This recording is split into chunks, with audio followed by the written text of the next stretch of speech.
Hello, hello, hello, everyone. Happy Wednesday. I'm Claire Jones. If we haven't already met, I'm an author and small publisher committed to changing the world for the better through inclusive stories and practices. And today we are jumping on for my Authorvision Facebook Live series where I interview the amazing and inspiring authors in my network to discuss the personal visions that have shaped our lives and careers, because they are many. So if you're joining us, please like, comment, share below. Let us know that you're here. And today I'm talking to Jessica.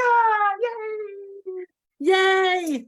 Thanks for having me, Claire. I'm super excited to talk about my book, talk about my creativity and life, and just how things happen the way they happen. I mean, there's lots of stories that we can tell, right? And that's kind of the point. Right. All right, well, let's dive on in. Let's talk about your backstory. How did you get to where you are today? Sure. So, well, first, I've always been a creative type human being. So I guess that's the first one. Yeah. And if it was taking art classes or doing dance classes or writing or journaling or collecting things, that was kind of from forever. I can't remember. In fact, a little known fact about me, I was in plays on the stage from starting at 5 years old. Wow. So I was a guest performance. I was in Midsummer's Night's Dream as Jessica the Fairy. I love that play. That's my favorite Shakespeare, actually. It's a great play. Anyway, so that's always been something, like, I've just been a creative person. I then also had a little bit of a someday I'm going to write a book thing since maybe as long as I can remember, but it was always on the like, oh yeah, someday I'll do that. Yeah. But then the true inspiration for the book that we're talking about today is my mom had Alzheimer's. She was a 13-year journey with Alzheimer's from diagnosis to when she passed. And I was younger than I am now. I was in my late 30s when she was diagnosed, and it was pretty shocking. She and I were pretty close, and the relationship changed fairly quickly, and it was pretty devastating for me. And at first I was really mad at her, and in the helping and support my parents, I discovered a box of letters that she had written to her mother when she had left home. And in those letters, I found her voice, and I was so struck by the connection that I had. Even though she was still alive, we were still navigating stuff. She had changed tremendously. But I rediscovered her, and it really helped me frame the second half of my relationship to her with Alzheimer's, and really became this, like, I got to do something with this. And I read all the letters, and then I started writing. And the writing then became this, kind of took a life on its own. It helped me through grief, and then really helped me deliver a story that hopefully can help others. Yeah, why was the medium of writing the medium that you turned to in that time? Because you have so many choices for creative output, right? That's a great question. I think a couple things pushed it. Again, always been a journaler, used journaling my whole life, like as a tool to navigate and work through stuff. And, when I go read those old journals now, I'm like, wow, you just complain a lot, or you just like talk through a lot of like hullabaloo. But it was a easy resource and an easy technique to so much of the story and so much of the book is really very journal-esque in the sense that it really, I was using that as a tool to heal as well. So I was writing, and again, draft one was definitely not what was published, because it was a lot of it was messy. That messy first draft, very dramatically. And I was writing, I literally was writing through our grief. So sometimes I would be going through something, and then that night rewriting about it. And, it looked like, when I reread some of that stuff, I'm like, wow, that happened. Wow. So, but so I think it was the easiest tool, and it was able, and there's another thing. I was reclaiming or rediscovering my mom's voice. So writing, and that actual voice. I'm not a singer. So actually writing the words out and then being able to read the sections in different readings and whatnot has been really powerful, because it's reclaiming her and reclaiming that memory of her now. Yeah, I have a working theory that most writers have a combination of both visual and kinesthetic learning styles, because I think we need that physical act of writing often to process information. And like the same applies to fine art and painting and drawing and that kind of stuff. But I think there's that element there that we need sometimes. I totally agree with that. At the time that no one was talking about the type of, kind of talking about the type of learner, but when I was in school, I took copious notes. I was a note taker on all my classes. And the other kids would be like, can we borrow your notes? Yeah. Because they were really good. But it wasn't so much about having them for later.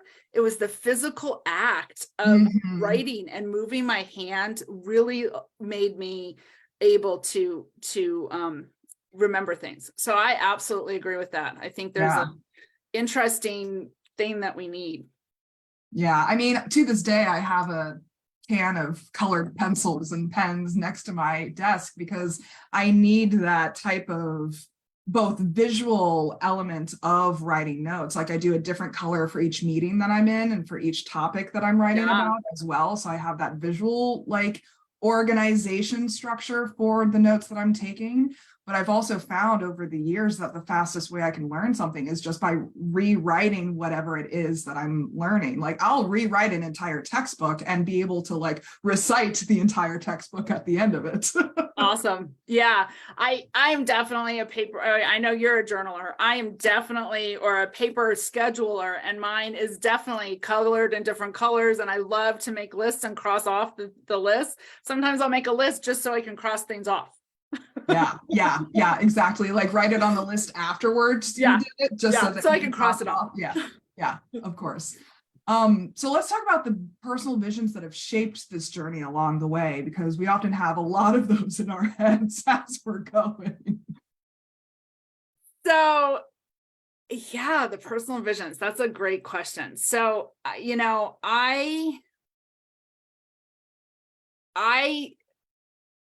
I'm sorry that I'm getting tripped up. Personal vision. So much changes as we grow up, right? As we change and we shift our lives. And so that personal vision for me of who I thought I was or what I thought I was. And we all wear so many hats, right? So I'm a business owner and I'm a dancer and I'm a writer and I'm a mom and I'm a daughter and I'm a friend and I'm a wife. All those different hats we wear become complicated in life, right? And it's nice when there's crossover. There's sometimes it's impossible to be crossover. Some of the stuff is in its own lane. It's so important for us also to know what our lane is and see where and appreciate and respect those different aspects of ourselves. I think one of the things that happened for me in this book is that it really helped the process of writing, the process of putting the story out, helped bring me to the sense of like, okay, there's stuff in all those different roles that do relate. I do love to teach people. I love to help people. I love to give people, I love to be able to hold space for people to do what they need to do.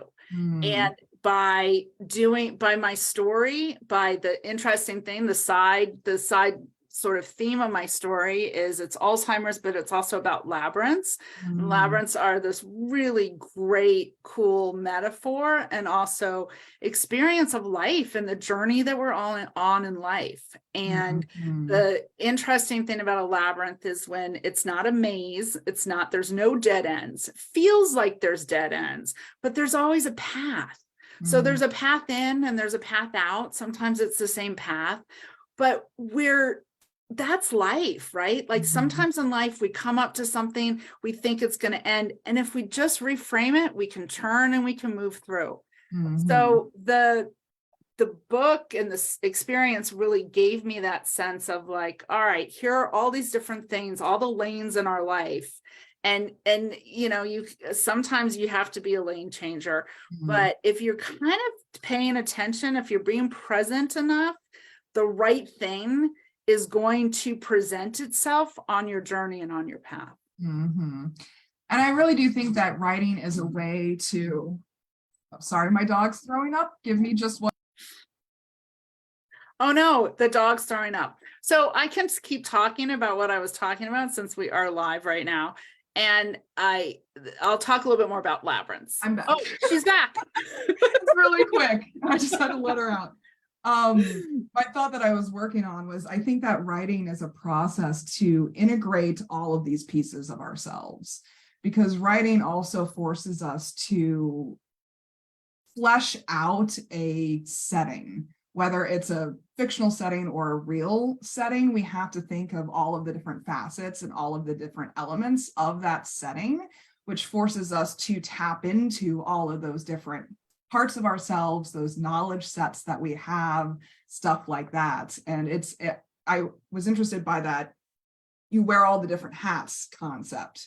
And I think that writing is a way to cohesify those. I like that word. I don't know if that's a word, but I'm making it a word. We'll make it up. Now, I think that's true. And I think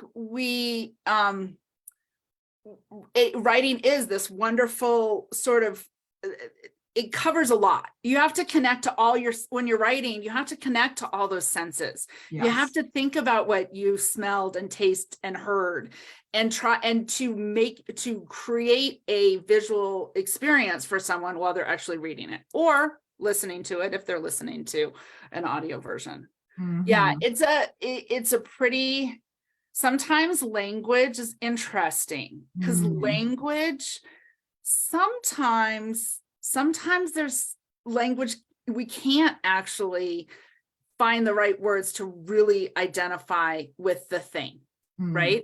So being able to create those metaphors or create those examples or find that visual, something that feels like this, but it's that, those are the things that so the richness and the texture that happens when we really start playing with words and writing. And we have to tap into different parts of our brain to do so. Like you said, all of the senses, you have to tap into those. You have to tap into your language portion of the brain. You have to talk about like your feelings and emotions and that part of your brain. And well, it's like historical memories and all of that stuff. Like I hear a lot that writers are the most likely to be Renaissance people. Like they have that broad range of interests because that contextualizes the stories that they write. And that was completely true. And when I was writing fiction, like I didn't really have to look up many things in order to write. Like I had to look up the parts of a boat, like what they're called, because I don't have that language on hand. I don't have that knowledge on hand. And I thought it was really funny. One of my beta readers, there's a scene where there's a barrel of ale that's been sitting out on a beach for a while. And I thought that sitting in the sun, it would go sour after a while. And one of my beta readers was like, is that actually true? Do barrels of ale go sour if they sit in the sun? And so I had to look that up. And the answer is no. So I love that concept of the Renaissance or I think it's so true. When I was, my college degree was, I went to college to study arts. Now my science teachers from high school were like, why aren't you going to be an engineer? And I was like, because that just seems so, no, I want art. And I was about a semester in and I was like, oh, wait. And so I was taking this humanities class and there was a major at the time. Now it's very common. At the time it was not. And it was the combination of music, art, and literature, and then culturally what was happening. And I was like, ooh, I want that. I need all those things. Yeah. And that quickly changed my degree. Yeah, I mean, no matter if you're writing nonfiction, memoir, fantasy, mystery, whatever genre you're writing in, you need to have a very deep well of information or have the willingness to research that information. And it's a skill set too, right? Totally. It's that creative broadness of a skill set that then becomes applicable in all kinds of things. Yes. I actually, on the side of my life, is I also run a house cleaning business and janitorial business, and I use the same skills. It's those creative broad skills, which is it is why creative people are so apt to do a lot of different things in life. Yeah. So, and it's just, the problem becomes deciding what you want to do and stay in the lanes. It's such a transferable skill set. I mean, that's, I think, the problem with most creatives is it's like you can throw us at any problem and we'll figure something out. Right. Yeah. And again, I suppose there's something for those really detailed, structured, knowledgeable skills too. So I mean, it takes all kinds, honestly. Exactly. Like, I'm not honestly a details person. Like, even when it comes to the creative work, like, I don't care how many commas are in a sentence. Like, that's not, I don't care. Right. As long as the Oxford comma exists, I'm good. Right. But that's like why editors are out there, and that's why proofreaders are out there. And I'm not going to propose that I am the best editor because that's not my skill set. Right. And that's why we have other friends that are. Exactly. So we've been talking a little bit about lessons, but what other lessons have you learned along the way? Sure. So, to dive deep into the actual losing my mom over a 13-year journey and also and specifically Alzheimer's or dementia, there's a lot in my book that's about that. It's about what happens. And one of the gifts has been as people have read it and others have identified with that and feel like they're not alone. So one of the things, and certainly one of the situations with both my parents, but specifically my dad, was this really he felt like he was the lone soldier out there, kind of doing it all by himself. And to really see clearly, and it's not just Alzheimer's, I think it's it's anything that we have community and we have space and we have ways in which we can find support, even if you feel like you don't. There's if it's Alzheimer's Association or Parkinson's Association or Care Agency of Aging and local communities, because it can feel really like no one understands. And it's just amazing how many people do and want to reach out and help each other. I think sometimes we get a little it's a little crazy right now. The world's a little crazy. But in the end, people are good and they want to help each other. And so we sometimes have to put ourselves in those positions to want help. But it's there. Yeah. So, and the other one was the kind of overarching with my mom was, God, if I knew what I knew now, then I would never know that, right? Hindsight is always clearer than when we're in it. And part of the need and writing the book was, if I could hand this book to myself 15 years ago, 20 years ago, I perhaps would have had a different experience in the start, because it was a rough start for us all. And that also supports your community too. It's you are now creating a new sense of community for others who are following in your steps. And I think that's a beautiful circular relationship there. Yeah. And in a small little way, if we all do these small little things, that is going to create more healing and more love in the world. I mean, how many people do you come across in the authorship world and the creative world and the business world and the entrepreneurship world who are like, I just don't want people to suffer the way that I did.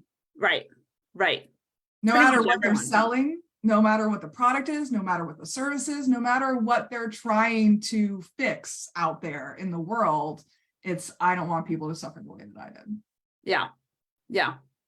And I could write a book about the business owner piece of myself, because that, like, what I know now, holy heck. Yeah. Right. Learned a lot on the way, but that's life too. That's our journey, right? The wisdom as we, whatever age we are, if we take ourselves in 20 years before or 10 years before, we have that, we all become a little bit more wise as we grow up. Yeah. I mean, I often use the metaphor of like a spring. Like it feels like you're going in circles, but you're at a slightly different level. Right. But you have perspective, because you're like you're 2 springs up and you can be like, oh yeah, that's what it was like down there. Right. I did that mistake down there, so let's not do that mistake again while we're up here. Exactly. We might make a different mistake, but at least it won't be the same. Right. Well, let's get practical. Like, what everyday tools or practices did you use to support yourself throughout this vision journey? So, as you know, writing a book means you got to get your butt in the chair and write. Yeah. So, I mean, that's like, and because of that, it means you're sometimes not going to be able to go to dinner with your friends or whatever. You got to write. Pandemic helped, kind of, right? There's a lot of downtime. So I had, and I was doing a lot of stuff too. Didn't shut down the business during pandemic, and was still spending a lot of time with my parents, but was using a lot of, chunking out the time, like putting in the time in my journal, like, or my day timer. I'm a passion planner girl myself. That's the tool I use, and writing down and blocking out that time blocking, and really dedicating chunks of time, and giving up a few things during the thick of writing the book. I had been teaching a dance class. I stopped teaching, which was sad, and I missed dance. I just started dancing again. Yay. Belly dancing. Love it. And good for my spirit and my soul on a different level. So that's like that thing about like, okay, I got to go over on this other lane a little bit, because man, this gives me a goodness for myself. So utilizing community. So I did a lot. I was part of a couple different writing groups, and really focused and ensured that I was doing the deliverables through that stuff. So using group, and it's funny, writing is a very solitary action, right? However, if you have a community of writers and you get on a Zoom call, turn your camera off, turn your mic off, and write, there's still a sense of community, and it really makes you stay in that chair and write. So utilizing community time to write, and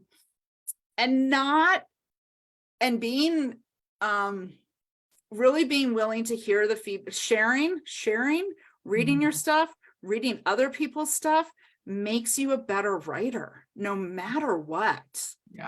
And being vulnerable to hear the feedback and the criticism, and pivot and shift, and be willing to cut. My first draft was twice as long as the book. I was telling a lot of stories that didn't need to be told. It was good for me. I had to write them, but they didn't need to be in that final draft. And it confused people, and some of it was it was for me. And I love that you're circling around this idea of intentional allocation of resources. Like, we're talking about time, money, and energy are really the 3 resources that we have. Right. And how we choose to allocate those says a lot about what we end up accomplishing, and how we end up feeling about what we're accomplishing as well. And like, one of my favorite examples of that is I'm a library girly. Like, I read 112 books last year, and they were all through the library. And like, people are shocked when they hear that I don't go to bookstores that often. because I go to the library every week. Like that's where I go for my books. And so it doesn't have to be expensive to do these things. I think is the point that I'm driving home here, to find that community, to find that inspiration, to find that motivation and drive. And there's a lot, like, to just piggyback on library stuff. There's like in my dad's library in Salida, they have a writing group that meets once a week on Monday mornings. And they just, people come together to write together. And, you know, there's lots of resources, to your point, out there. I'm a big fan of the library app on my phone. I listen to a lot of books because I do end up driving a lot. And man, I love that thing. So I'm right there with you. Library, like, and just a plug for Go Libraries, like, come on, Go Libraries. Yeah. Like they've got audiobooks, they've got ebooks, they've got paperbacks, they've got hardbacks. Like my dad rents half of his movies from the library. Yeah. You can rent laptops from some libraries. Like they've got those large print books too. Yeah. And like children's books and DVDs and like all that stuff. And I remember getting CDs from the library back in the day. Like they're great. Go libraries. Just to plug, support the libraries. Right. But I mean, I think you're right in this focus on deciding where to allocate your time. It's like, you know, whether it's the belly dancing classes or the writing sessions, like you just have to make that flexibility, that shift in a flexible way, because you are just being intentional with what that looks like right now. Right. And so, and it's, you know, it's maybe not, you know, it's, do you sit down and watch a television show, or do you go take a walk? And or you know, both at the same time. Or do both at the same time, or jump on your little trampoline and watch the television thing, so you get a little bit of both. We all have to make those choices. And, you know, I do a lot, like I said, I like to make lists and cross things off. So I do some like kind of tracking for myself. Sometimes I get crazier about it than others, but and I celebrate successes. I have a weekly meeting with myself, executive Jessica, and it's a Jessica's executive meeting, and I write down the things that were great. I write down what I need to work on. It's a little planning. It's a lot of some celebration, and the cool thing is when you check in with that, you pay attention more to the things that are great, and maybe the things you're avoiding because you don't want to do it. Yeah. But it creates an accountability with yourself. With myself. And go ahead, finish your thought. I also want to pair accountability systems with non-judgmental observation, because I think a lot of people instantly think of accountability as like the stick, not necessarily the carrot. Correct. That you're trying to go towards. It's like, oh, look how bad I was this week. Look at all I didn't accomplish this week. And bad Claire, I should be better, and that's not the accountability system that we're advocating for here. I agree. And thanks for clarifying that. Because yes, it's really important to not beat ourselves up. But if we can find ways to add the goodness in, then we can be celebrating those too. So it's not you did bad to be accountable, but look at all the cool things that happened. So, and that's how that builds like love for yourself, right? And sustainability, and shifts our view of ourselves. I mean, we're all gonna, the little parrot on our corner telling us the negative stuff is always, you got to keep the negative talk in check, and it's hard. And no one's not going to have some of that crap, especially as authors, because people expect us to be starving artists anyway. And so if you focus on that aspect, that's what you're going to build. Our brains can literally blind ourselves to opportunities if we stay in that negative mindset. And I see that examples of that time and time again. Yeah. And I think the interesting thing is, my book has now been out for several months, how we then celebrate successes, or what do we personally, you know, like we all want to be on Oprah, right? That would be cool. I'd love to be on Oprah. But and maybe I will be someday. I don't know. Yeah. But really framing what our expectations are and the whys of our expectations, and really checking in with why we do what we do, right? So, you know, I didn't write the book to think that I was going to become a best-selling author. The cool thing out of the gate, I did great, and it did hit best-selling on Amazon for a couple days, and that was awesome. And but the fact that I'll get some random person that reads it and they can identify with it, or that I can share the story, and my dad and I are going to sit together in Salida and have a conversation about my book for a group of people of Alzheimer's related or aging related. But how cool is that? Like there's one of the goals was Dad to hold the book and hold our story. Because it was traumatic for both of us. Our relationship changed dramatically, and certainly we both, you know, lost a person who was really important to both of us. Yeah. Well, anything you want to add before we wrap up? I know this is powerful stuff that we're talking about, and we could talk for days about. So fun, and I know I was a little bit like, how long have we been talking? Oh yeah, it's been about a half an hour. So such fun. Love this stuff. Yeah. Cool. Anything else you want to leave the audience with? No, just thank you for the opportunity. And it's so great to just dive into just talking about the process and talking about creativity, and really it's awesome. You're doing great stuff. Thank you. I love these interviews, and it's always powerful stuff that we're talking about. And audience, we definitely encourage you to share your own insights and stories and feelings and experiences with us as well, because I'm sure a lot of you can relate to Jessica's story for sure. And special thanks to Jessica for joining me. It's been a pleasure. Thank you, Claire. And again, I just am passionate about doing the stuff, right? Do the work, do your work, do our work, read our work. That's cool. Whatever. Like, just get out, go draw something, just do something. Yeah. Agreed. Stamp of approval on that one. All right. So please comment, like, subscribe, check out linktr.ee/clairjoyance for all of my links. And then where can people find out more about you?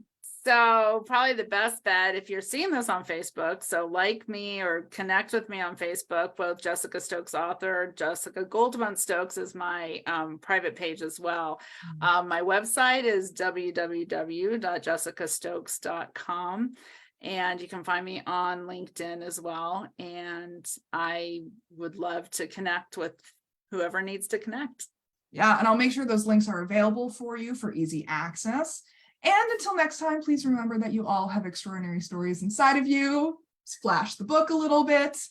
And I'm here rooting for you as you use them to change the world for the better. So take care, everyone, and I'll see you next time.